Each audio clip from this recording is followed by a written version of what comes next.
खूप पेनफुल येते. म्हणजे मी तर म्हणते की कोणा अशा दुश्मनावरती पण वेळ येऊ नये, कारण it's a very painful process. Yes, only thing is being number 8 and a Scorpio, I always wear that red lipstick and good makeup, because मला नाही दाखवायचं जगाला की काय चाललंय. वनश्री पांडे खरं तर अभिनेत्री. नुकतीच ती माया म्हणून पुण्या राजाची दुगर राणी या मालिकेत दिसली, पण त्याआधी काही वर्ष मुख्य स्क्रीन पासून काही महिने काही वर्ष ती थोडी गायब होती. सो एंडोमेट्रियोसिस डिटेक्ट झाल्यावरती माझ्या नॉनस्टॉप 7 सर्जरीज, दरवर्षी एक सर्जरी होत. 7 सर्जरीज या. पण नंतर तिने कमबॅक केला तो ऍक्टिंग मध्ये आणि तिच्या बिझनेस मध्ये सुद्धा.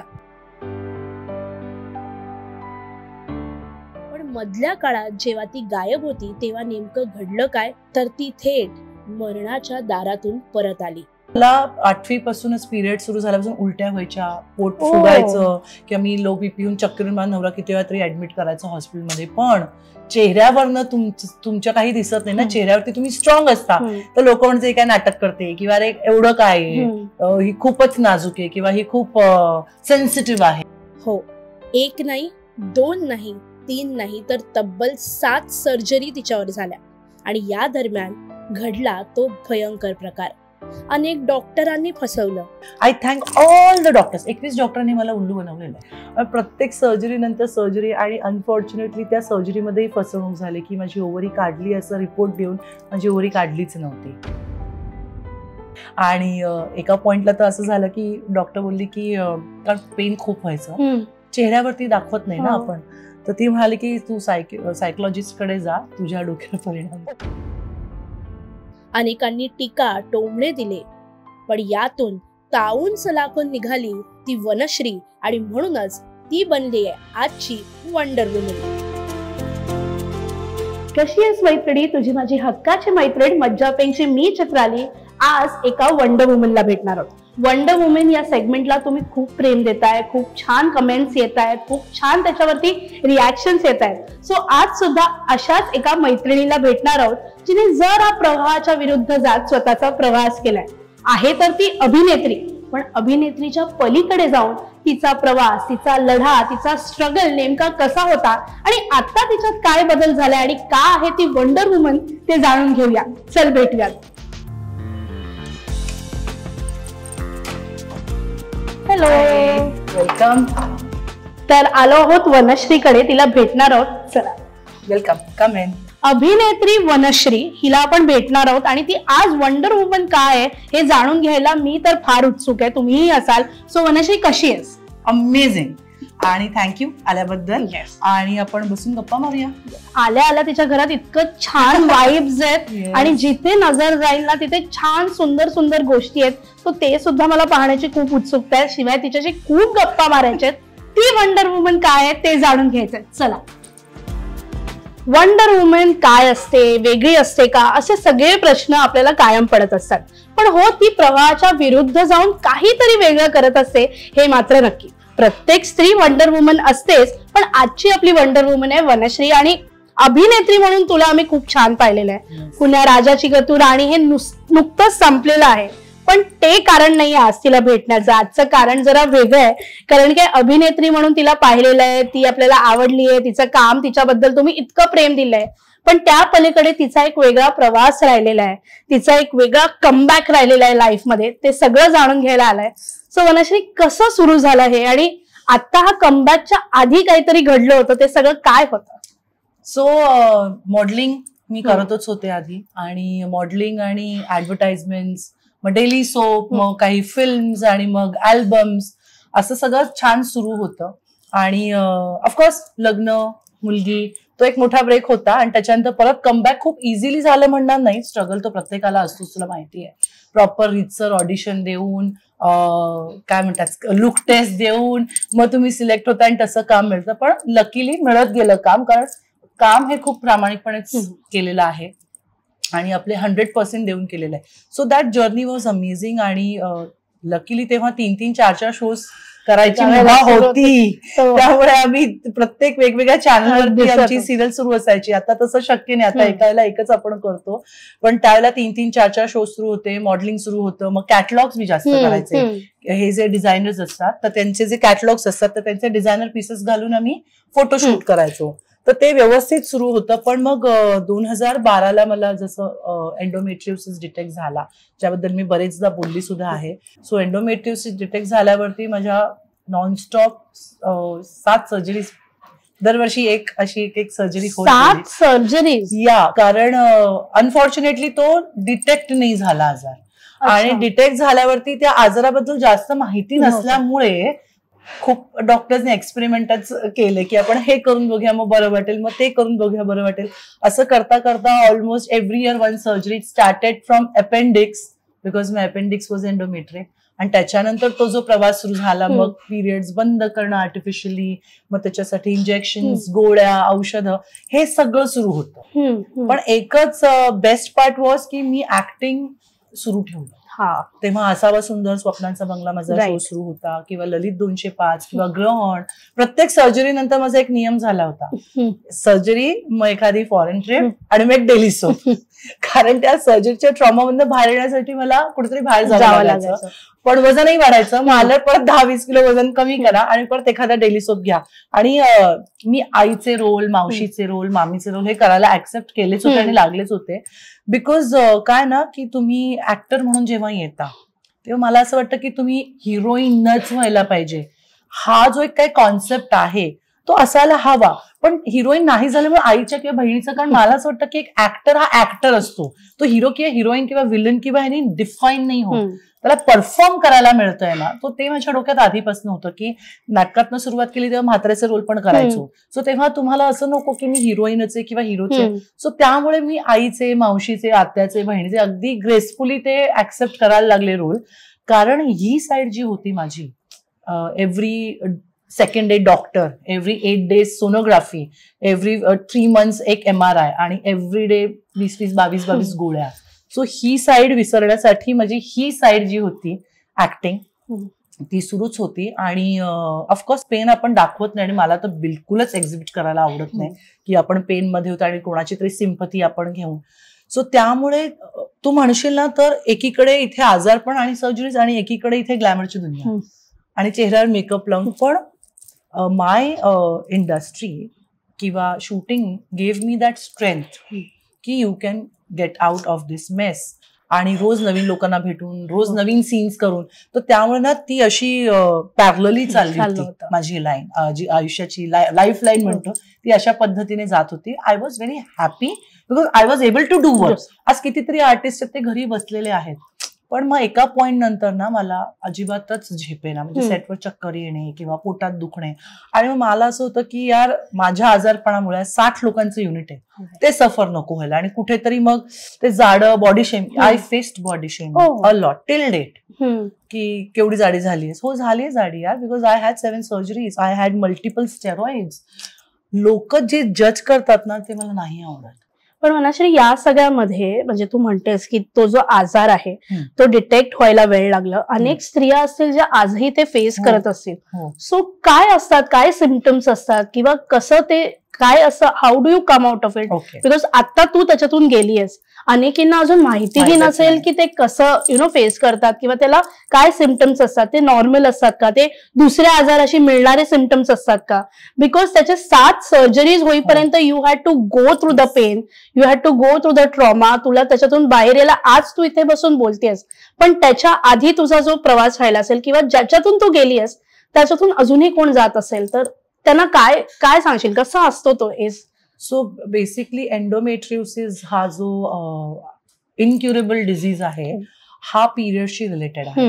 बायकांना ब्लिडिंग जेव्हा होतं तेव्हा जे पिरियड्स मध्ये ब्लिडिंग जे बाहेर होतं ते पूर्णपणे बाहेर न होता आतमध्ये राहतं, आणि मग त्यामुळे ते ब्लिडिंग बाहेर न आल्यामुळे त्याचे सिस्ट किंवा एडेशन्स होतात आणि त्याच्यामध्ये तुमचे आतले ऑर्गन चिकटायला लागतात. तर त्याच्यामध्ये स्टेजेस असतात 1, 2, 3, 4.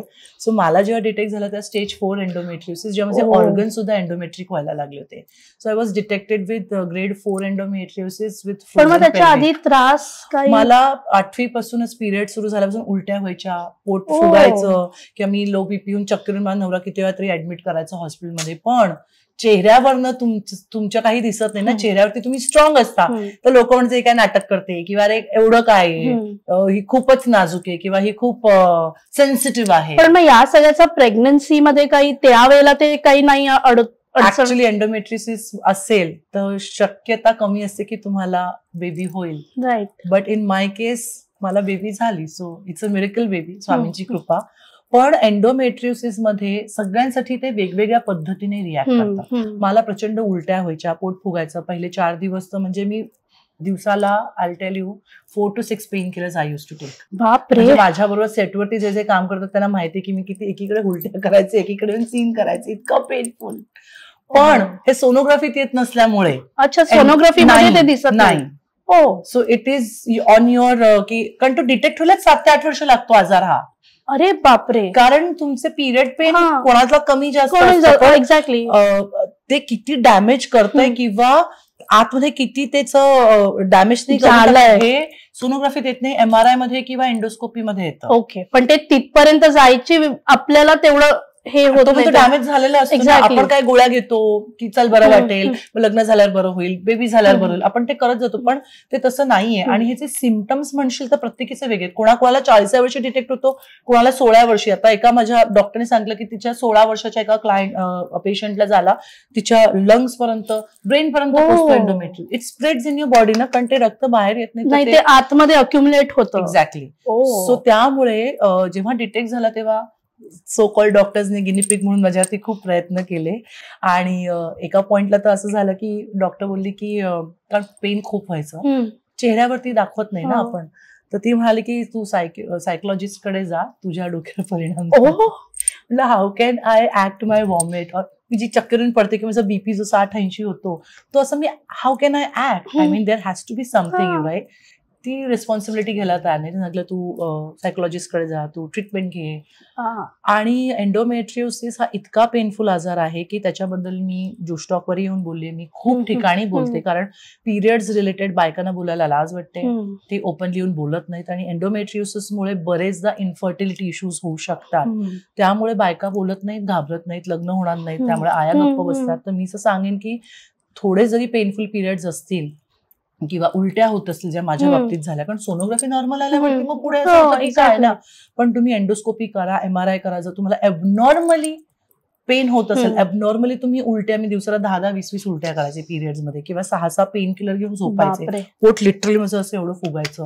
सो असे काही सिम्पटम्स तुमचे असतील जे नॉर्मल पिरियड, हेल्दी पिरियडच्या वरच्या लेवलला असतील, तर please go and do your MRI किंवा एंडोस्कोपी, ज्याच्याने तुम्हाला कळेल की तुम्हाला एंडोमेट्रियोसिस आहे किंवा PCOD, PCOS हल्ली खूप कॉमन आहे आणि खूप पेनफुल येते. म्हणजे मी तर म्हणते की कोणा अशा दुश्मनावरती पण वेळ येऊ नये, कारण it's a very painful process. Yes, only thing is being number 8 and a Scorpio, I always wear that red lipstick and good makeup, because मला नाही दाखवायचं जगाला की काय चाललंय. पण येस, ते झाल्यावर मी आता येऊन सगळीकडे बोलतेय की हे माझ्या बाबतीत घडलंय आणि ह्याच्यातनं मी उभी राहिलीये. आणि आता तुम्ही कुठल्याही फेजमध्ये, स्टेजमध्ये असाल तर तुम्ही खचून जाऊ नका किंवा तुम्ही वाईट विचार करू नका की मी माझं आयुष्य संपेन किंवा आता पुढे काय. मी 40व्या वर्षी माझे 2 करिअर उभारलेत. क्या बात आहे. सो मला असं वाटतं की कधी कुणी गिव्हअप करू नये. आणि म्हणून मी येऊन सगळ्यांसमोर याबद्दल जास्तीत जास्त बोलते की माझी आई नेहमी म्हणायची की समाजाला आपण काहीतरी देणं असतो, तर प्रत्येक वेळेला पैशाने आणि ह्यानी होत नाही. तर माझा हा अनुभव आहे, हा अनुभव जो मी 100 बायकांसमोर मांडला, तर त्या बायकांपैकी 4 बायका जरी इन्स्पिरेशन घेऊन त्यांच्या आयुष्यात त्यांनी जर बदल घडवला ना, तर आय थिंक मी समाजाला हे खूप मोठं देणं आहे. आणि मला असं वाटतं की हे आपण प्रत्येकाने केलं पाहिजे. क्या बात आहे. आणि फुलाची पाकळी खरंच. आणि वंडर वुमन ती काय आहे याचं उत्तर निश्चितच मिळालेलं आहे. म्हणजे मी ऐकून मी जरा हल्ले यातून की 7 सर्जरीज, एंडोमेट्रियोसिस, ओके, म्हणजे वाचलं होतं मी, पण एवढा सिरियस असेल किंवा एवढं त्याच्याबद्दल असेल हे मला वाटलं नव्हतं. पण after listening to you, please जर तुमच्यापैकी कोणी असेल किंवा कोणाला माहितीत असेल तर please get your self tested. वनश्रीनी तिचा लढा लढलेली आहे आणि ती आज आपल्याला सांगतेय, त्यामुळे प्लीज तुम्ही त्याच्यातून बाहेर येऊ शकतात. 7 सर्जरीज करून तिने स्वतःचं करिअर पुन्हा नव्याने सुरू केलं. So hats off to you. खरं तर कारण काय मज्जा पिंक आज म्हणूनच तुला भेटायला आले. आपण अशाच खास मैत्रिणींना भेटत असतो आणि त्यांच्या लढ्यातून प्रत्येकीला काहीतरी देता येईल, प्रत्येक जण काहीतरी घेता येईल अशा पद्धतीने आपण त्यांना भेटत असतो. म्हणूनच वंडर वुमन आजची आपली वनश्री. वनश्री, हा सगळा प्रवास बोलताना मला इतकं म्हणजे मला भरून आलं किंवा मला तो सगळा प्रवास असा डोळ्यासमोर उभा राहिला. तू ते सगळं जगलीयस, तू त्या सगळ्यातून गेलीयस. या सगळ्यामध्ये कुटुंबाची जी साथ असते ती खूप महत्वाची असते. कारण काय जर फॅमिलीच पाठीशी उभी नसेल तर तुम्ही काय करू शकता. त्यामध्ये फॅमिलीचा सपोर्ट कसा होता? So yes, family played a very important role. Start from my mom dad. म्हणजे गमतीत मी तिला म्हणायचे की जसं आपण 3 night 4 days package Goa Manali, तसं आमचं हॉस्पिटल टू हॉस्पिटल पॅकेजेस होते. पण वाईटही वाटायचं कारण मी बेडवर असायचे आणि आई पाय दाबायची. म्हणजे ज्या वयात त्यांचे मी पाय दाबायला पाहिजेत, पण मग आई म्हणायची अगं तू मुद्दामून का उडवून घेतलंय आजारपण, आणि वेळ काय कोणाला सांगून येत नाही, उद्या आम्ही आजारी पडलो तर तू आमचं करणारच ना. सो ते मला खूप असं काय म्हणतात त्याला, आतमध्ये खूप ते हर्ट व्हायचं. आणि म्हणूनच मे बी ना मी चेहऱ्यावरती पण ते दाखवायचं नाही की त्यांना आधी मी पेनमध्ये बघून त्यांना त्रास, आणि मग अजून रडत बसले तर मग दुसऱ्या दिवशी सर्जरी झाल्यावरती तुम्हाला ते उठवतात चालायला. ब्रह्मांड म्हणजे ते म्हणतात ना दिन में तारे चमकना, इतकं पेन व्हायचं. पण मी आई मला म्हणायची चल चल होईल होईल होईल. तर त्या लोकांनी मला खूप, आई बाबांनी माझ्या भावानी आणि स्पेशली माझ्या नवऱ्याने तर मला खूप जास्त सपोर्ट केलाय. कारण पैसे बिल भरली आहेत. आणि जसं हा आजार जो म्हणतात हा श्रीमंतांचा आजार आहे म्हणून मला डॉक्टरने सांगितलं होतं, पण नंतर कळलं की लुटतात कारण ह्याच्याबद्दल माहितीच नाहीये जास्त, त्यामुळे डॉक्टर तुम्हाला लुटतात. ऑफकोर्स माझ्या नवऱ्याने अमितने मला खूप जास्त सपोर्ट केला, मेंटली, इमोशनली आणि फायनान्शियली ऑल्सो. आणि माझ्या मुलीने सुद्धा, कारण त्या पूर्ण फेजमध्ये मला खाली वागता यायचं नाही, कारण मला टाके असायचे किंवा मला म्हणजे युट्रस आणि ओव्हरीज जेव्हा निघाल्या तेव्हा मला 2-2, 3-3 महिने मी बेडरेस्टवर असायचे. तर मला खूप त्या लोकांनी येऊन सपोर्ट केला. नैनिका मला खालती वाकू द्यायची नाही, किंवा बरेचदा माझं असं व्हायचं की मला 12-12, 18-18 तास झोप यायची कारण गोळ्या सुरू असायच्या. तर माझा नवरा ताटली जेवण सगळं मांडून व्यवस्थित तयार ठेवायचा. सो खूप सपोर्ट केला. आणि सगळ्यांनी सांगितलं होतं की पैशासाठी बिलकुल काम करू नकोस. टचवूड स्वामींच्या कृपेने कधी तशी वेळ आली नाही. पण म्हणजे मला ना त्यांनी सगळ्या प्रकारे मला मग फिरायला घेऊन जा. आई आणि मी, आई एक सांगायला आवडेल, मी आणि आई दरवर्षी एक ट्रिप करायचो. मागचे 10 वर्ष आम्ही एक ट्रिप केलेली आहे, म्हणजे दरवर्षी एक ट्रिप. असं आमचं Dubai, Spain, Portugal, Japan, Korea असं सगळं झालंय, कारण आई बरोबर तो वेळ मला घालवता यायचा. सो त्यामुळे सगळ्या पद्धतीने ह्या लोकांनी मला खूप सपोर्ट केलाय. आणि नवऱ्याचं इथे विशेष कौतुक ह्यासाठी करेन मी की मी काम केलं तरी पण तो तसाच असतो, काम नाही केलं तरी पण तो तसाच असतो सपोर्टिव्ह. म्हणजे तो मला नेहमी म्हणतो की मी काय तू पैसे कोण आणशील म्हणून लग्न नाही केलं, यू आर माय पार्टनर. आणि येस, तो मला नेहमी म्हणतो की be my asset, don't be my liability. Why? Because then only I can be independent. बरोबर. म्हणजे तो म्हणतो तू जे करतेस तुला त्याचा अभिमान वाटला पाहिजे की तू हे मी माझ्या पैशाने घेतलं, हे माझ्या, हा अभिमान तुला वाटावा म्हणून तू तुझ्यासाठी काम कर. घरात आणून तुझा पैसा मला नकोय. सो ते खूपच आय मीन टचवूड चांगली गोष्ट आहे असा पार्टनर मिळणं आणि अशी फॅमिली समजूतदार मिळणे. इव्हन सासू सासऱ्यांनी मला कधीच कुठले रिस्ट्रिक्शन घातले नाहीत. आजारपणामध्ये सपोर्ट केलेला माझ्या दिराने मला सपोर्ट केला. आणि टचवूड फ्रेंड्स माझे जे काही मोजके आहेत त्यांनी मला खूप छान सपोर्ट केला. तो त्यामुळे मी येऊ शकले बाहेर. Otherwise it was very difficult, कारण मी डिप्रेशनमध्ये गेले होते आणि मला पॅनिक अटॅक्स यायचे. म्हणजे लिटरली दरवाजे आपटण्यापासून वस्तू फेकण्यापर्यंतचे या, बिकॉज माझे पिरियड्स थांबवले होते. 32व्या वर्षीपासून माझे पिरियड्स थांबवलेत. आणि तुमच्या बॉडीमधले जे हॉर्मोन्स ते इतके अपडाऊन होतात. म्हणजे मी असं म्हणायचे की मला राग येतोय हे मला कळतंय, मला ही वस्तू फेकायची नाही हे मला कळतंय, पण तरी मला ते कंट्रोल व्हायचं. म्हणजे my brain was saying something else, my body was going through something else. So ती फेज 32व्या वर्षीपासून, इमॅजिन आज मी 45 आहे. I have no periods. So it is very तुझे हॉर्मोन्स इमॅजिन केवढे वर्क आले. म्हणजे मी असे केस विंचरायचे ना ग, असे एवढ्या असा पूर्ण गुंता असा येऊन तो गळायचा. मी झिपलॉक मध्ये डॉक्टरना फोटो की एवढे केस गळतात काय करू, हे हाडं अशी दुखायची. मी म्हणे काय करू काय, पण me you are so helpless because you can do anything. बरोबर. सो त्या सगळ्यामध्ये तुम्हाला तुमची फॅमिली, तुमचे फ्रेंड्स जे अगदी कोर फ्रेंड्स असतात, हा बाकीचे तर बॉडी शेम करण्यामध्ये बिझी असतात. अँड आय थँक देम की त्यांच्यामुळे मला ते एक अजून स्पिरिट मिळालं की मग मी अजून काम करणार, मी अजून पुढे येऊन दाखवणार. सो त्या पूर्ण फेजमध्ये येस अशा खूप रात्री गेलेल्या आहेत की खूप 3-3, 4-4 पर्यंत रडलेली आहे आणि झोप यायची नाही, पेनमध्ये झोप यायची नाही. आणि त्यावेळेला ऑफकोर्स माझ्या आईने मला, आई आणि नवरा खूप सपोर्ट केला. So I am so thankful to them. क्या बात आहे. आणि जसं आपण म्हणतो तसं की एका यशस्वी पुरुषामागे स्त्री असते, पण अनेकदा स्त्रीच्या मागे तिचं कुटुंब असतं, तिचा नवरा असतो, तिची फॅमिली असते, तिचे आई वडील असतात. आणि तेच उदाहरण आहे इकडे. वनश्री, जेव्हा हे सगळं तू सांगतेस आणि हे सगळं पुन्हा जगतेस किंवा पुन्हा हे सगळं करते, त्याच्यातून हील होत पुढे गेलीस, पुढे कमबॅक केलास, मालिकेत तर आम्हाला दिसलीस, पण त्याशिवाय एक ऑन्ट्रप्रनर म्हणून स्वतःचा एक बिझनेस सुद्धा सुरू केलास. सो फक्त आपल्याला पडद्यावर दिसणारी अभिनेत्री नाहीये, तिने या सगळ्या प्रवासातून स्वतःला पुन्हा एकदा घडवलंय, पुन्हा नव्याने उभी राहिलीस, त्यात नयापण सुद्धा तुझ्या आयुष्यात घडलं आणि तू हिलिंग सुद्धा करायला लागलीस. सो तो सगळा फेज कसा सुरू झाला आणि काय नेमकं तूच सांग. सो जसं मी म्हटलं की I was slipping into depression. आणि येस एक फेज आली होती की मला I wanted to finish my life. Because मला असं झालं की आई बाबा सेवा करतायत माझी, माझा नवरा इतके पैसे भरतोय आणि मी बरीच होत नाहीये. प्रत्येक सर्जरी नंतर सर्जरी, आणि अनफॉर्च्युनेटली त्या सर्जरीमध्येही फसवणूक झाली की माझी ओव्हरी काढली असं रिपोर्ट देऊन माझी ओव्हरी काढलीच नव्हती. म्हणजे असंही झालंय त्या सगळ्या फेजमध्ये. मग हे कळलं कसं? मग हे कळलं कारण सर्जरी झाल्यावरती पुन्हा मला 30 झाल्या. इथेच बसले होते मी आणि गप्पा मारत होतो आणि अचानक 2:30 ते रात्री 11:30 मला नॉनस्टॉप उलट्या झाल्या. आणि जिथे मला ऍडमिट केलं, जी डॉक्टर मला ट्रीट करत होती त्याच हॉस्पिटलमध्ये ट्रीट केलं. आणि तेव्हा मला कळलं सोनोग्राफीला की ओव्हरीमध्ये सिस्ट आली, जबकि माझ्या हातात रिपोर्ट होता ओफरेक्टमी आणि हिस्टेक्टोमी डन.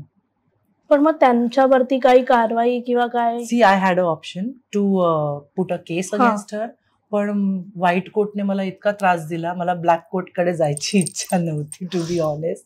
आणि त्या उपरही एक असा विचार होता, मी गेले होते वकिलांना भेटायला, मी जजना पण भेटले. मला बोलले की एवढी रक्कम मिळेल, म्हणजे एवढी तुम्हाला इमोशनल आणि फिजिकल ट्रॉमासाठी होईल. पण तिथून मग मी गेटवे ऑफ इंडियाला गेले, कारण मी माझा जन्म गिरगावचा आहे आणि I am very attach to Gateway of India. मी म्हटलं की त्या डॉक्टरनी जरी आपल्याला पैसे दिले तरी ते असेच कोणाला तरी फसवून ते आउट ऑफ कोर्ट करेल, काय मला जे काय मिळतील. पण म्हटलं ते किती लोकांची त्याला हाय लागलेली असेल किंवा किती लोकांचं त्याच्यात, ते पैसे मला माझ्या घरात नकोत. मला लक्ष्मी हवी आहे, मला पैसे नकोत. पैसे सगळे कमवतात, लक्ष्मी किती जणांच्या घरी येते. सो मी विचार केला की तिने जे केलं ते तिच्याकडे, बिकॉज या सगळ्या प्रोसेसमधनं मी जात असताना हिलिंग सुरू झालं. आणि स्पिरिच्युअलिटीमध्ये आल्यावरती मला एक कळून चुकलं, आपण कोणाला माफ करावं इतके मोठे देव आपण नाहीत, आणि आपण असं काही कृत्य करून समोरच्याला त्रास द्यावा इतके हीन पण आपण नाही. सो मी विचार केला त्या डॉक्टरचा तिच्याकडे.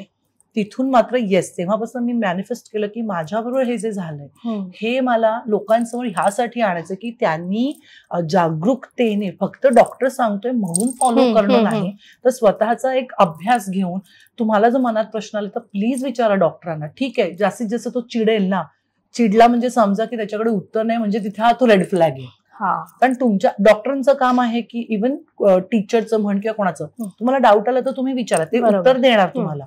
मला माझ्या डॉक्टरने कधी काही उत्तर दिली नाही. अरे तो काय श्रीमंतांचा रोग आहे ग, तुझा नवरा आहे ना, चल हे किती पॅक.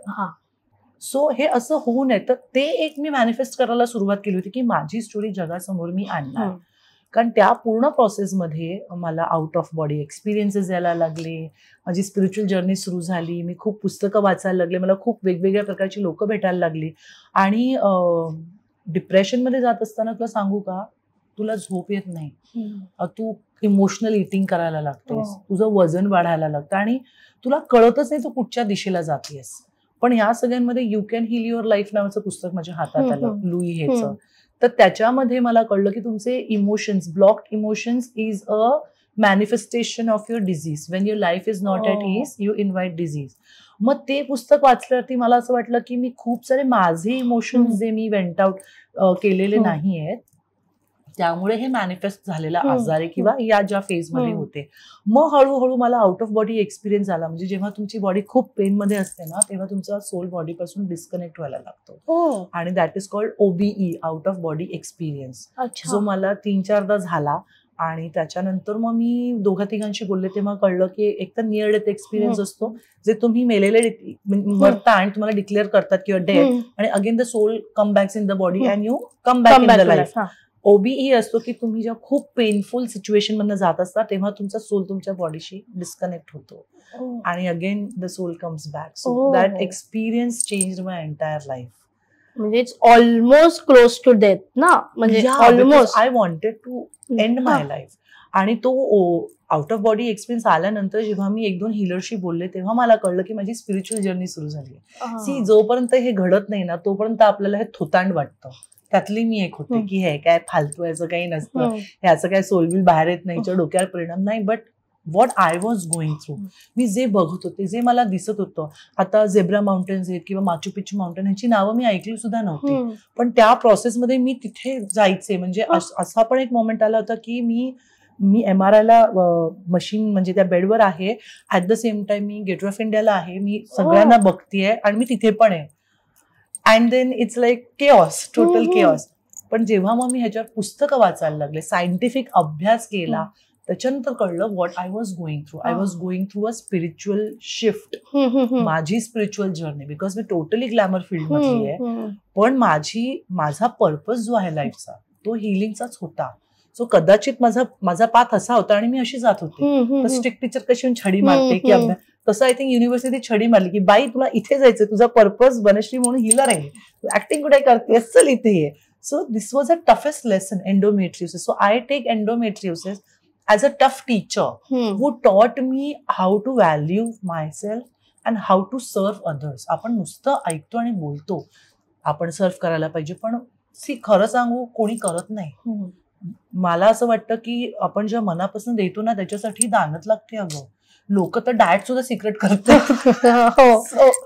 तो ह्या सगळ्या प्रोसेसमध्ये जात असताना पुस्तकांना मी फ्रेंड्स बनवलं, कारण सो कॉल्ड फ्रेंड्सच राहतात इंडस्ट्रीमध्ये, तर सो कॉल्डच राहतात. पण मग म्हटलं कोणाला रोज रोज मरे त्याला कोण रडे, तर आपलं दुःख कोणाला सांगण्यापेक्षा मी पुस्तकांना तेव्हा मित्र बनवलं. आणि एक पुस्तक you can heal your life आणता आणि त्याचं अख्खं बुकशेल्फ आहे. सो वाचनातनं मला मी घडत गेले, वाचनात आणि स्पिरिच्युअल गोष्टी, स्पिरिच्युअल बुक्स मी वाचायला लागले. मग लुई हेचे सगळेच पुस्तक मी वाचले. त्याच्यातलं 21 डेज मिरर वर्क नावाचं पुस्तक आहे. 21 दिवसाच्या 21 exercise to let go your pain and trauma. Okay, मी ते करायला सुरुवात केली. आणि मग डॉक्टर न्यूटन त्यांच्याकडनं पास्ट लाईफ रिग्रेशन थेरपी शिकले. मग मी चक्रा हिलिंग शिकले. मग हे मी का शिकले, कारण मला हील करायचं होतं. ठीक आहे, आता काय झालं की मी मला हील करायला गेले आणि ते करत असताना मी सगळं शिकले. आता ते शिकत असताना मला ते आवडायला लागलं. आता ते आवडायला लागल्यावरती मग वनश्री, आता जसं तू भेटलीस की वनश्री सांग ना माझा 8 नंबर आहे, तर माझं काय काय असेल, मग तू टॅरो बघतेस का, चल हे असं होईल. आणि सांगता सांगता प्रेडिक्शन्स खरे व्हायला लागले. आणि मग तेव्हा असावा सुंदर होतं शो माझं सुरू, तर तिकडच्या आर्टिस्टना मी जे प्रेडिक्शन केलं ते खरे आले. सो मग ते असं आपसूक घडलं. म्हणजे मी असं काही ठरवलं नव्हतं की मला हिलिंग मध्ये जायचंय, हिलर व्हायचंय. पण ते म्हणतात ना ग्रीडी, मी अशी ग्रीडी झाले होते की मला हे पण शिकायचं, मला ते पण शिकायचंय, मला ह्या गोष्टी पण हव्यात, मला त्या. सो हे this is a way of giving back also असं मला वाटतं. बिकॉज तू एवढं भोगलंयस, तू एवढं ते सगळं केलंयस आणि इन अ वे आता तू ते देतीयस परत. बिकॉज तू हिलिंग थ्रू अनेकांचे अनेक इश्यूज सॉर्ट आउट करते, त्याच्यातून बरंच काही मिळतंय. So in a way may be this is your circle which is complete. आणि माझ्या आज 1000 क्लायंट झालेत माझे. UK, Europe, US, Australia, New Zealand, Dubai, Mexico, everywhere I have my client. I think त्या सगळ्यांच्या ब्लेसिंगमुळे, कारण एंडोमेट्रियोसिस हा इन्क्युरेबल आहे. आणि एंडोमेट्रियोसिस फ्री होणं itself is a big, I think magic. स्वामी आणि माझे क्लायंटचे ब्लेसिंग्स आय थिंक त्यांच्यामुळे. आणि या पूर्ण प्रोसेस मधनं जात असताना एक ठरवलं की रडत नाही बसायचं. Crying is also a option and cribbing is also an option and choice is also an option. So तुम्ही काय चूज करता. आज मी इथे बसले, तू इथे बसले, कारण आपण एक डिसिजन घेतलं की आपण हे करायचंय म्हणून इथे आहोत. नुसतं रडत बसले असते तर काही झालं असतं का. नाही. So always tell, don't cry, don't crib, only create. आणि त्या क्रिएशन्स मधनच नयापनचा जन्म ह्यासाठी झाला की अगेन रात्री झोपायचंच नाही ना, कारण पोटात दुखायचं 3-3, 4-4 पर्यंत. सो माझ्या बाबा नेहमी म्हणायचे की आयुष्यात ना कधीही कुठेही तू शिकतेस ना ते कधी फुकट नाही जात.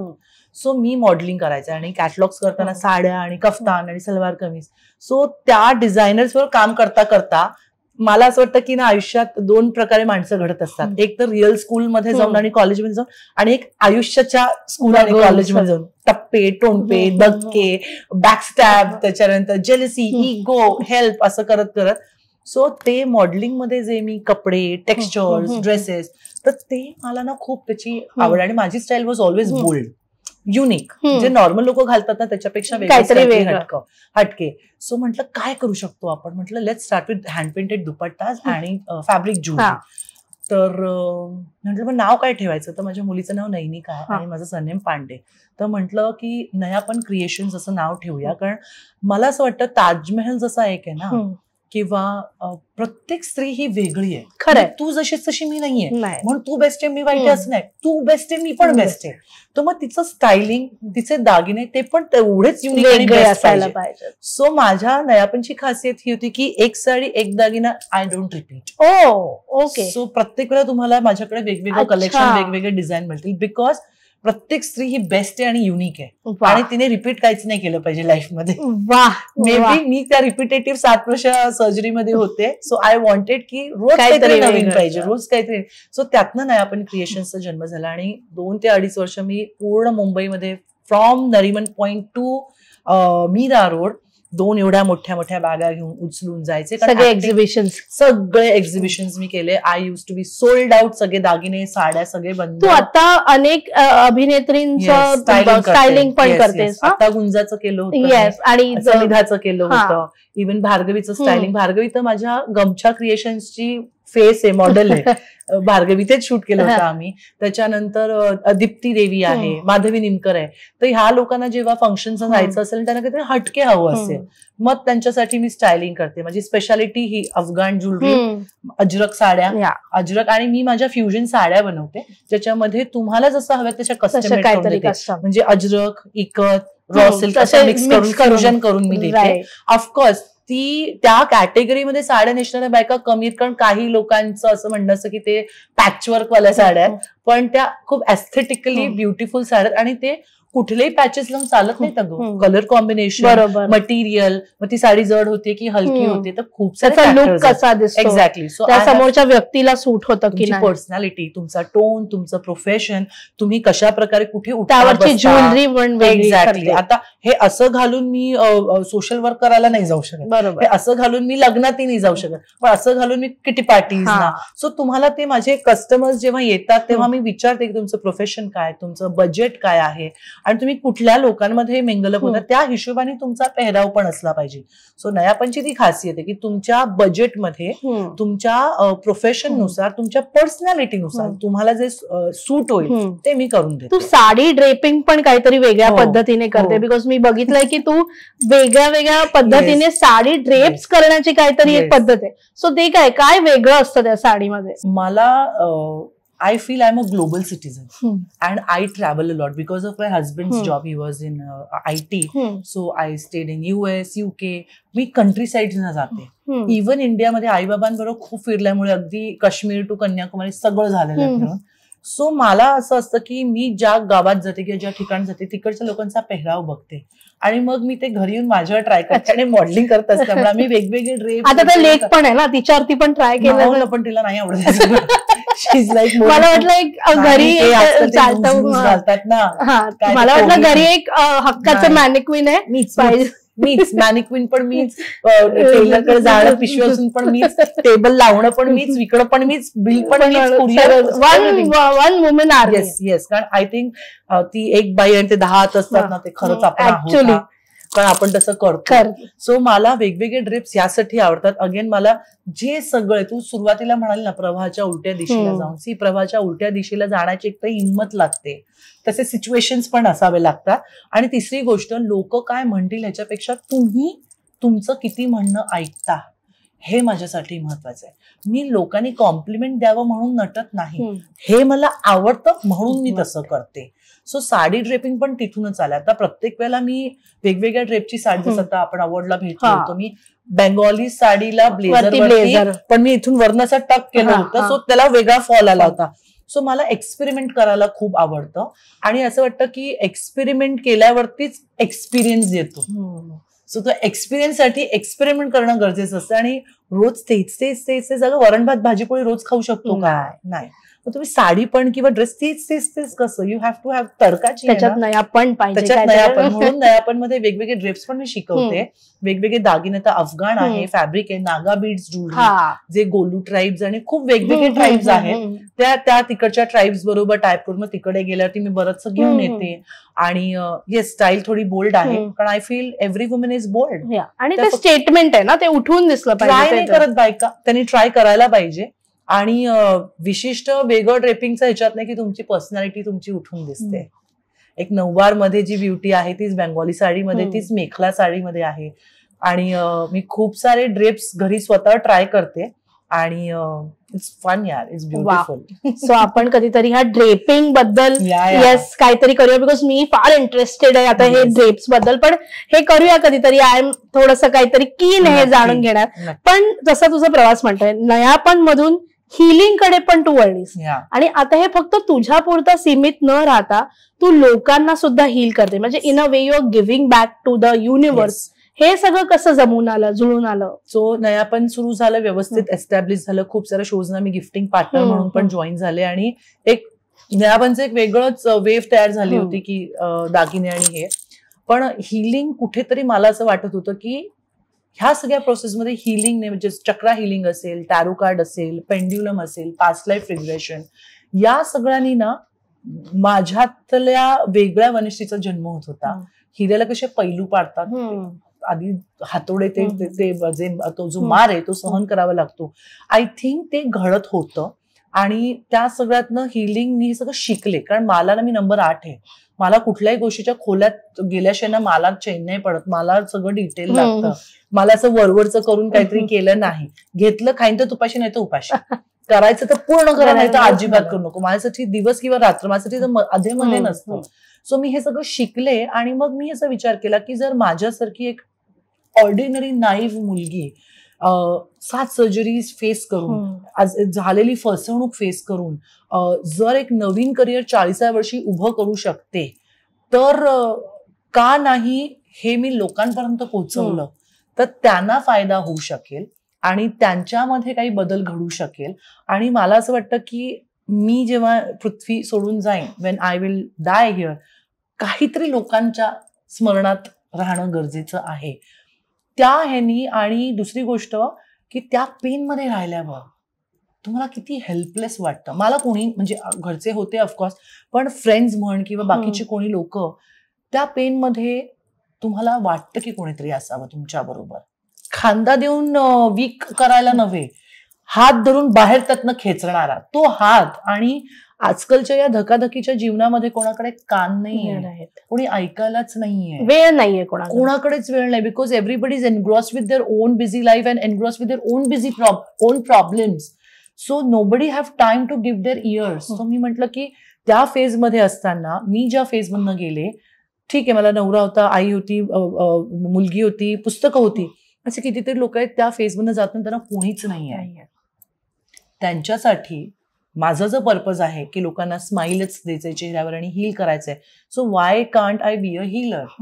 आणि त्या अनुषंगाने मी प्रयत्न असे नाही केले, पण मग सुलेखाचा जो पॉडकास्ट आला तर त्याच्यामध्ये माझी हिलिंग जर्नी सांगितल्यावरती मला ऍज अ हीलर म्हणूनच फोन आले.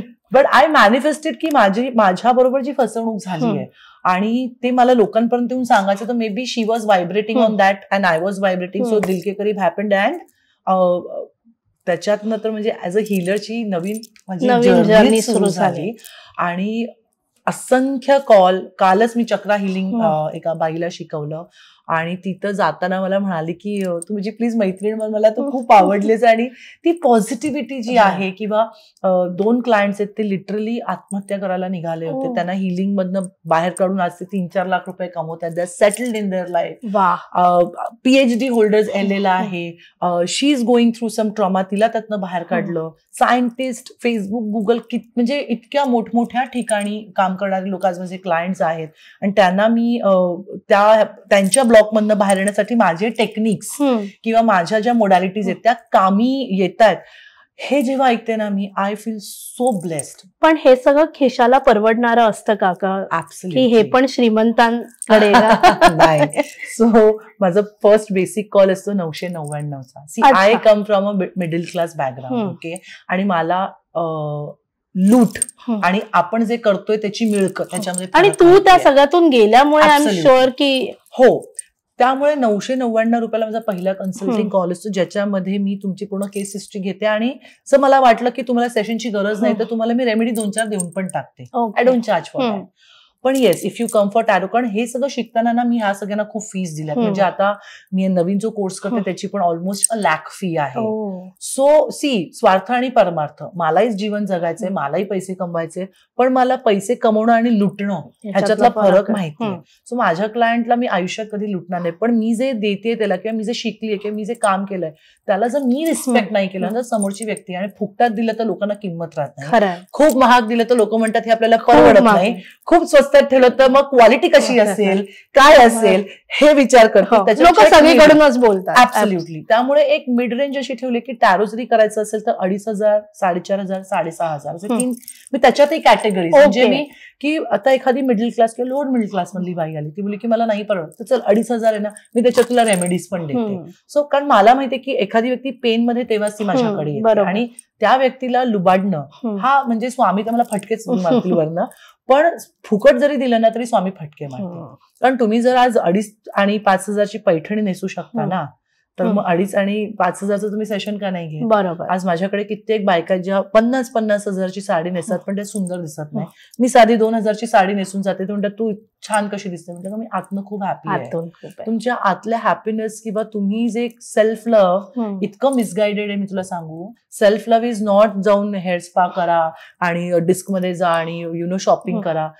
Self love is self discipline, where you are taking good care of your mental, emotional, physical health, where you are giving equal time to reading, equal time to your family, equal time to your friends, your career, balancing everything. That is self-love. आजकाल खूप वेगळ्या पद्धतीने ते गेलेलं आहे. त्यामुळे माझे खूप कोर्सेस आहेत मनी मॅनिफेस्टेशनचा, की पैसे कसे कमवायचे. सो त्याच्यामध्ये सगळे टिप्स, आता मी एवढं ऐकलंय, आता मला हे सगळे टिप्स पण हवे जाता जाता. आणि हे सगळं तर आहेच, पण वनश्री हे सगळं करताना तुझ्या ब्रेसलेट्स बद्दल मी खूप ऐकलेलं आहे. बिकॉज मी ऐकलंय, त्याचे टेस्टिमोनियल्स पण ऐकलंय, आणि ते तर अगदीच परवडणारे आहेत असं आहे. सो ते ऍक्च्युअली वर्क करतात ते कसं असतं, आणि त्याच्यात काय ऑप्शन्स आहेत ते पण मला म्हणजे त्यांनाही दाखवायला आवडेल. सो बेसिकली तुम्ही जेव्हा माझ्याकडे येता तेव्हा तुम्ही कुठल्या तरी एका पेन मधनं किंवा फेज मधनं जात असता, आणि त्याच्यातनं तुम्हाला सोल्युशन मिळत नाही, कारण तुम्ही त्याच्यामध्ये पार्टिसिपेट करत असता. तुम्ही माझ्याकडे येता तेव्हा मी तुम्हाला ते ऑब्झर्व करायला शिकवते, आणि मग सांगते की तुम्हाला आता हील इनची गरज आहे. Okay, you have to heal inside. मग तुमचे ब्लॉकेजेस काय आहेत, पैशाला घेऊन, जॉबला घेऊन, लग्नाला घेऊन, रिलेशनला घेऊन, किंवा बिझनेसला घेऊन, कुठून लहानपणापासून आलेत का हे ब्लॉक्स. मग ते ब्लॉक आम्ही अनफोल्ड करतो. ते ब्लॉक सगळे मी त्या माझ्या क्लायंट समोर आणते की बघ, लहानपणी तुला सांगितलं होतं ना की कोणाकडनं पैसे घ्यायचे नाहीत, किंवा आम्ही एवढ्यात भागवलं ना, मग तो मनी ब्लॉक सबकॉन्शियस मध्ये गेला. अरे तुझ्या आई बाबांनी 50,000 संसार केला, ह्याचा अर्थ नाही की तू 50,000, तुला 5 लाख तू डिझर्व करतो, तर त्या ब्लॉकमुळे तू का अडवणार. मग अशा पद्धतीने मी सगळे ते ब्लॉक्स ओपन करते. त्याला जेव्हा ते कळतं की ओ हे माझे ब्लॉक्स आहेत, सो मग तिथे through affirmations, through switch words आम्ही ते सबकॉन्शियसचं रिवायरिंग करतो. सो आता रिडेव्हलपमेंटला जाते ना बिल्डिंग पाडता, आणि त्याच्यावर मग नवीन बिल्डिंगवर बिल्डिंग. ओल्ड बिलीफ सिस्टम वरती न्यू बिलीफ सिस्टम येईल का? नाही. सो ओल्ड बिलीफ सिस्टम आपल्याला काढावी लागते, आणि त्याच्यामध्ये new belief system. So new belief system तुम्ही कशी कराल? ओल्ड बिलीफ सिस्टमला काढून बाय चॅन्टिंग. भूक लागली की जेवतो, पार्टीला जायचं तर छान नटून जातो. सोल आणि स्पिरिटचं काय? त्याची भूक कशी भागवणार? Affirmations, bracelets. हे फार इंटरेस्टिंग आहे. ऍब्सोल्युटली. सो तुम्ही 7 ऍस्पेक्ट्स असतात ना ह्युमन लाईफचे, mental, emotional, physical, financial, spiritual, personal आणि प्रोफेशनल. ओके. ह्या सगळ्यांची भूक भागवतो. स्पिरिच्युअलची भूक कशी भागवतो आपण? त्याचं फूडच नाहीये. The food is meditation, affirmation, switch words, bracelets, वेगवेगळे रेकी, प्रत्येकासाठी सायकलचं चाक कसं असतं, वेगवेगळ्या तार असतात पण सेंटर एक असतं. सो प्रत्येकासाठीच चक्र हिलिंग आहे का? नाही. तुला कदाचित रेकी असेल, ह्याला कदाचित चक्र असेल, मला कदाचित अजून काही असेल, पण स्पिरिच्युअल भूक भागवणं तेवढंच गरजेचं असतं. सो माझ्याकडे क्लायंट आल्यावर त्याला त्याचे ब्लॉक्स ओपन करून दाखवल्यावर मग त्याच्या बालपणी त्याच्यावरती काय इन्सिडेंट झाले होते, म्हणून त्याची ही बिलीफ सिस्टम बनली आहे, मग ती वाईप आउट करून नवीन बिलीफ सिस्टम टाकतो. हे झाल्यावरती ब्रेसलेट्स, ऑइल्स किंवा स्प्रे किंवा सॉल्ट ह्यानी काय होतं? हे काही जादू नाहीये. ह्यानी काय होतं? तर जसं हे पायराईटचं ब्रेसलेट आहे, ओके, दिस जनरेट्स मनी एनर्जी. ओके. आता हे घातलं आणि मी काम करणार नाही, बसून राहणार, असं नाही होत. काम तेवढंच करायचंय. पण ह्यानी काय, मेणबत्तीवरती कढाई ठेवून तू स्वयंपाक करू शकतेस? नाही. तुला शेगडी किंवा कॉईल लागतात छोटे छोटे छोटे सगळीकडनं. ब्रेसलेट्स, ऑइल्स, अफर्मेशन्स, मेडिटेशन, बीज मंत्रा, हे सगळं करून जेव्हा तुम्ही करता तेव्हा त्या गोष्टींना तुमच्याकडे येण्याचा जो 10 दिवसाचा अवधी असतो तो 3 दिवसांवर येतो. तुम्ही स्पीडअप करता. सो ह्याच्यातनं ज्या एनर्जीज येतात त्या तुमच्या सबकॉन्शियस वरती काम करायला लागतात. एकीकडे मी तुमचं सबकॉन्शियसचे ब्लॉक्स ओपन करते, मग तुम्ही नवीन सिस्टम ब्लॉक, तुम्ही अफर्मेशन नवीन बिलीफ सिस्टम टाकता. हे तुम्ही हातात घातल्यावरती ह्याचं काम करायला लागतं. मग काही ऑइल्स असतात, स्प्रे असतात. अशा पद्धतीने इट्स 45 days to 90 daysचं एक कालाचा अवधी. जसं लहान मूल जेव्हा आईला एखादा बेबी होतं 3 ट्रायमिस्टर असतात ना, फर्स्ट ट्रायमिस्टर, सेकंड ट्रायमिस्टर, थर्ड ट्रायमिस्टर, तसंच हे वेळावेळाने घडतं. तसं तसं तुम्हाला त्याला एनर्जाइज पण करावं लागतं. सो ह्या सगळ्या गोष्टी आता मी गेले 6 वर्ष करते आणि टचवूड माझ्या क्लायंटने करोडोंमध्ये छापायला सुरुवात केली आहे. बिलीफ सिस्टम असायला पाहिजे फर्स्ट ऑफ ऑल, ज्यांचा विश्वास आहे त्यांनीच हे करावं. दुसरी गोष्ट तुमचा फेथ असणं खूप गरजेचं आहे. आणि तिसरी गोष्ट की तुम्हाला, माझं असं म्हणणं आहे की तुमच्याकडे गमवायला आहेच काय, ज्या भीतीपोटी तुम्ही गोष्टी करणार नाही, तुम्ही करून तर बघा. सो ह्या सगळ्या ब्रेसलेट्सने, आणि ह्याची प्राइस 850 पासून सुरुवात आहे. 850 मी रिझनेबल ह्यासाठी ठेवले आणि ह्याचं सर्टिफिकेट वेगळे सगळं. ओके. राईट हात इज फॉर गिव्हिंग, लेफ्ट हात इज फॉर रिसिव्हिंग. ओके. बरेचदा आजकाल इन्स्टा आणि फेसबुकवर सगळेच सांगतायत, पण कोणी कशा पद्धतीने घालायचं, कुठच्या हातात घालायचं, कोणत्या वारी घालायचं, कुठले मंत्र म्हणायचे हे नाही सांगत. आणि खूप ठिकाणी फिरून मग माझ्याकडे येतात, अरे आम्हाला वर्कच करत नाही. तुम्ही ते मग ऑनलाईन घेता, ते प्लास्टिकचे बीड्स असतात, हे ओरिजिनल ऑथेंटिक असतात, ह्याचं सर्टिफिकेशन येतं. मग कधी कधी तर जे विकत घेतात दुकानात ती एनर्जी क्लीन्स पण करत नाही, तसंच घालून घेतात. किंवा मग आता समजा money bracelet you have to wear it on Thursday, Friday and Sunday, 3 दिवसांपैकीच एका दिवशी घालायचं असतं. बरं, हे घालत असताना जो मनी नंबर आहे तो तुम्ही चॅन्ट करता का, महालक्ष्मीचा मंत्र, खूप त्याच्यामध्ये बऱ्याच गोष्टी आहेत. ऍब्सोल्युटली. आणि तुम्ही बिलीफ सिस्टम तुमची चेंज केली, तुमचा फेथ, श्वास तुमचा दिसतो घेताना नाही, डोक्यातले विचार दिसतात नाही, अख्खं जग कशात चाललंय, अदृश्य शक्तीवर, ह्याची पण एनर्जी आहेच की. You have to believe in that. And the moment you start believing it, the moment you start changing your belief system, trust me आज इथे जी बसलीये ना, ओनली मॅनिफेस्टेशन्स आणि मेहनत. कारण मेहनतीशिवाय नाही आहे, पण दिस वर्क्स लाईक मॅजिक. सो हुश, एवढं सगळं तू करतेस आणि म्हणूनच तू आमच्यासाठी तरी नक्कीच वंडर वुमन होतीस. तुझा हा सगळा प्रवास जो काही गेलाय, इतका तू सगळं सहन केलेस, त्याच्यातून पुन्हा उभी राहिलीयस आणि पुन्हा स्वतःचं एक वेगळं अस्तित्व निर्माण करते. वनश्री, आय एम शुअर अनेक स्त्रिया आहेत ज्यांनी गिव्हअप केलं असेल कुठेतरी, काहीतरी, असं नाही की एक आजार किंवा अनेक गोष्टी असेल. त्यांना काय सल्ला देशील, त्यांना काय सांगशील? बिकॉज तू आज एक असं उदाहरण आहे जे अनेकांनी इन्स्पिरेशन घेऊ शकतात. मला तर असं वाटतं की आपण म्हणतो ना गिव्ह अप, तर गिव्ह अपच बघा ना, मग गिव्ह अप कशाला करायचं? गिव्ह अपचाच अर्थ गिव्ह अप आहे ना. सो आय थिंक तुम्ही कुठल्याही फेजमध्ये असा, नवीन सुरुवात काहीतरी संपल्यावरच होते. त्यामुळे तुमच्या आयुष्यात जर काही संपलं असेल, मग ते नातं असेल, नोकरी असेल, हेल्थ रिलेटेड असेल, काही असेल, नवीन काहीतरी सुरू होत आहे. सी, कर्मा, पत्रिका, ग्रहतारे हे काही आपल्या हातात नाही, हे आपण काही विचारपूर्वक आणत नाही. पण इथे आल्यावर आपल्या हातात काय असतो? C for choice. ओके, तुम्ही काय चूज करता. आज मी इथे आहे कारण मी 6 वर्षापूर्वी काहीतरी चूज केलं होतं, निर्णय घेतला होता की मी हिलिंग नाही आपण सुरू करणार.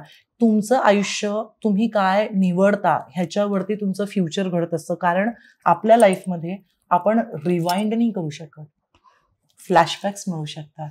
आपल्या लाईफमध्ये आपण फॉरवर्ड नाही करू शकत, पण आपण इथून आपलं फ्युचर डिसाईड करू शकतो. सो ज्या कुठच्या फेजमध्ये असाल त्या फेजमध्ये मी काय क्रिएट करू शकते इन्स्टेड ऑफ क्राईंग, हा विचार प्रत्येकीने केला पाहिजे. आणि मला तुला सांगायला आवडेल की माझी सिरियल आता जस्ट संपली. सो 2-3 दिवस झालं माझं रडगाणं वगैरे करून की अटॅचमेंट एक्झॅक्टली. पण अगेन ग्रीफ मी जे होतं, जे दुःख होतं ते मी 2-3 दिवस वेंट आउट केलं, रडले. कारण तुम्ही तो ब्लॉक करून ठेवलात ना, पुढे जाऊन your emotion converts into a disease. So मी तो ब्लॉक घालून टाकला. आणि आता पुढच्या महिन्यात माझा लाईफ कोचचा कोर्स सुरू होतोय. So I am doing new NLP code which will be certification course, जे मला वर्ल्ड वाईड कॉर्पोरेट ट्रेनिंग आणि ॲज अ लाईफ कोच काम करायला त्याची मदत होणार आहे. क्या बात आहे. सो अजून एक नवीन जर्नी आणि अजून एक स्टेप हायर जाते. कारण माझं हे नॉलेज जे काय पॉइंट जे काय कमवलंय माझ्या दुःखातनं, so I am a psychology student, so I want to attach psychology, logic आणि हे न्यू कोड NLP, जे NLP आहे न्यूरो लिंग्विस्टिक प्रोग्राम, तर त्याचा न्यू कोड NLP आहे. ओके. सो ते सगळं करून मला जास्तीत जास्त लोकांपर्यंत ह्यासाठी पोहोचवायचं की तुम्ही सिच्युएशन मध्ये रडत नका बसू. There is always an opportunity, every moment is an opportunity. See, Ambani किंवा ह्या लोकांसाठी वेगळा चंद्र सूर्य तारे नाही उगवत आहेत यार. ते श्वास घेतात जे आपण घेतोय, पण ते you have to add value to your life, you have to add value to your days. Just don't add days की चलो आज का दिन गया ना, मत करो यार. वो तो म्हणजे जनावर पण तेच करतात. आपल्यात फरक काय, आपल्याला बुद्धी अक्कल आहे ना, तर मग त्याच्या चांगल्या पद्धतीने तुम्ही कसा वापर करता. Because we don't have a rewind button.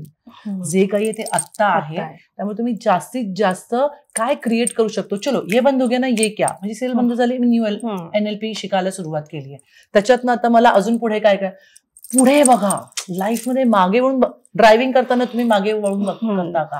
पुढे राईट जायचं असेल तर राईटच्या मिररमध्ये बघताना लाईफमध्ये पण एक पॉज बटन घेऊन मागे बघा की काय झालंय. यासाठी नाही की तुम्ही ती चूक रिपीट कराल, यासाठी की तेव्हा तुमच्याकडनं काय चूक झाली होती आणि ती आता या वेळेला करायची नाहीये आणि पुढे चालत राहा. Just create, it's a beautiful life आणि just be happy, I mean be abundant. Yes. वा वनश्री, खूप छान आणि खूप काही दिलंयस तू आणि आय एम शुअर तुझा प्रवास अनेकींसाठी प्रेरणा ठरणार आहे. आणि म्हणूनच वनश्री होती आजची आपली वंडर वुमन. सो मज्जा पिंक तर तुला सलाम करतस तुझ्या या सगळ्याला. शिवाय तिच्याकडनं बरंच काय काय घ्यायचंय, काही टिप्स पण मी स्वतःसाठी घेणार आहेत. तुम्हाला जर तिच्याकडनं हे टिप्स, हे हिलिंग घ्यायचं असेल तर तिचे सगळे डिटेल्स पण डिस्क्रिप्शन मध्ये देणार आहे. तिला कनेक्ट करा तिच्याशी आणि तुमचे काही इश्यूज असतील तर तिच्याशी बोला. त्याशिवाय साडी ड्रेपिंग, ज्वेलरी, हे सगळं एक वेगळं सेशन मी तिच्यासोबत करणार आहे. सो वनश्री, असा जेव्हा एक मोमेंट येतो जेव्हा सगळं मागे वळून पाहावं लागतं आणि हुश करून परत पुन्हा पुढे जायचं असतं, तेव्हा काय फिलिंग्स असतात? बिकॉज हे सगळं भोगलंय ते पुन्हा एकदा त्या सगळ्या आठवणी येतात. आय एम शुअर त्या हॅपी आठवणी नसतील, पण त्या सगळ्या आठवणींमुळे इट इज वर्थी. कारण की ते सगळ्यांमुळे एक वेगळं आत्मविश्वास, एक वेगळी ऊर्जा मिळाली आहे.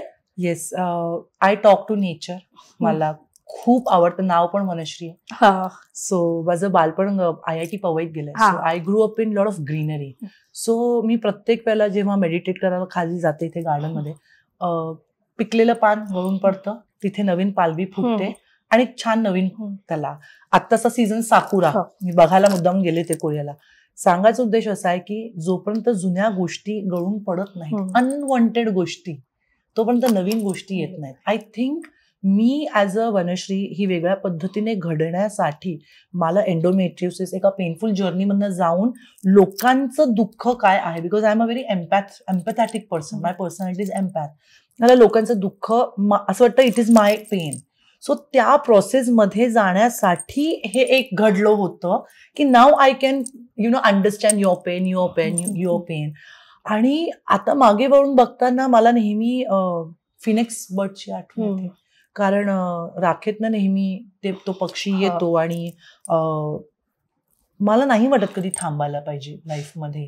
कारण तू आकाशाला किंवा समुद्राला असं मोजू नाही शकत. त्यामुळे ती क्षमता आपल्यामध्ये आहे. आणि आज मागे येऊन बघताना मला नेहमी पालवी जी नवीन फुटत असते, तर मला असं वाटतं की मी रोज नवीन काहीतरी शिकते, आणि ते जर घडलं नसतं ती आज मी इथे नसते. So I thank my doctor who cheated on me. I thank endometriosis which entered in my life in 2012. I thank all the doctors. 21 डॉक्टरने मला उल्लू बनवलेलं आहे. 21 डॉक्टर? मुंबईतले 21 डॉक्टर केले, टॉप मोस्ट डॉक्टर्स, की अगं तुझ्या मनाचे खेळ आहेत. नाही, आपण हिला 5 लाखाचं पॅकेज द्यायचं की 10 लाखाचं पॅकेज द्यायचं. अरे हिचा नवरा ना ह्याच्यात येतो ना, आपण हिला ना ते प्रीमियम प्लॅटिनम वालं, तिथपासून ते सोडणं आले तर काहीतरी गोळ्या देऊनच टाक. या पूर्ण त्यांना पण थँक्स. ज्या लोकांनी मला बॉडी शेम केलं त्यांना सुद्धा थँक्यू. इंडस्ट्रीवाल्या सगळ्यांना थँक्यू की ज्या ज्या लोकांनी नावं ठेवली. कारण जेवढी नावं मला ठेवली, जेवढं मला त्यांनी दाबण्याचा प्रयत्न केला, spring effect, I came out and I am so thankful. And thank you की या प्लॅटफॉर्मवरती मी हे तुला बोलू शकते सगळ्यांसमोर की तुम्हाला जर कोणी बॉडी शेम करत असेल, तुम्हाला नावं ठेवत असेल, तुम्ही जाडे आहात, बुटक्यात, उंच आहे, बारीक आहे, तुला काय नवऱ्याचं सगळं आहे, तुला काय करायची गरज, हे सुद्धा टोमणे मी ऐकलेले आहेत. त्या सगळ्यांना थँक्स. आणि त्या सगळ्यांचं बोलणं कधी मनाला लावून घेऊ नका. कारण घर काय, निंदकाचे घर असावे शेजारी. Treat them like that. आणि तुमच्या आतमध्ये जो एसेन्स आहे ना, तो फायर आहे ना, तो दाखवा त्यांना. कारण की हे सगळे लोक नसतील तर मी आज नसते. So I am so thankful to them. आणि थँकफुल टू स्वामी, कारण त्यांनी मला खूप आयुष्यात आल्यानंतर खूप बदल घडवलाय. आणि मी तुला सांगू का, मी सक्सेस जसं सेलिब्रेट करते, मी फेल्युअर पण सेलिब्रेट करते. एखादं माझं काम बंद पडलं मी तेही सेलिब्रेट करते. कारण की आपण नेहमी चांगलं असेल तर सेलिब्रेट करायचं. Why you have to be conditional. तुम्ही तुमचं फेलियर, तुमचं non success zone also you should celebrate. Why? To remember कि वहां पे जाना है अभी. क्या बात है. वहां जाने के लिए अपने को ताकत चाहिए. तो आप रोगे नहीं तो हंसने का इम्पोर्टन्स ही नहीं समझ में आएगा. आपको हसी का, तुला हसण्याचं आणि आनंदाचं महत्व तेव्हाच कळेल जेव्हा तू रडून जाशील. आणि तू जेव्हा रडशील तेव्हा मग तुला वाटेल मला तिथे जायचंय किंवा मी तिथून आली आहे. So life is all about यार, चलते राहतात. दिवस आहे तर रात्र आहे ना, तर चांगले दिवस पण आहेत आणि वाईट दिवस पण आहेत. वाईट दिवसांसाठी ऑलवेज बी ग्रेटफुल, कारण चांगले दिवस वाईटातनच येणार आहेत. क्या बात आहे. सो येस, बरंच खूप छान छान ते आपल्याला सांगितलेलं आणि ते सगळं घेऊन, ही शिदोरी घेऊन आज मी इथनं तिची रजा घेणार आहे. पण वनश्री, आय एम शुअर लवकरच पुन्हा भेटणार आहोत, बिकॉज तुझ्याकडनं बरंच काय काय घ्यायचंय टिप्स आणि बरेच काय काय गोष्टी मला आय एम शुअर त्यांचे पण, ह्या सगळ्या मैत्रिणी बघतायत, त्यांचे पण कमेंट्स येणार आहे. So yes, thank you so much. असं छान छान करत राहा. तुझा जो नवीन कोर्स आहे तो पटापट कर, म्हणजे त्यातून सुद्धा आम्हाला काहीतरी शिकायला मिळेल, काहीतरी तू स्वतः घडशील, लोकांना घडवशील. आणि हे तुझी जी गिव्हिंग आहे, जे तू काही भोगलंयस त्याच्यानंतर हे जे गिव्हिंग आहे ते सुद्धा असंच सुरू ठेव. कारण काय, हे तुझं सर्कल कम्प्लीट होतं आणि त्यातूनच तू छान छान अजून गोष्टी करू शकणार आहेस. So thank you so much. अशीच मस्त मस्त राहा, हसत राहा आणि कायम छान छान राहा. Thank you so much. पुन्हा भेटू. थँक्यू. Love you all.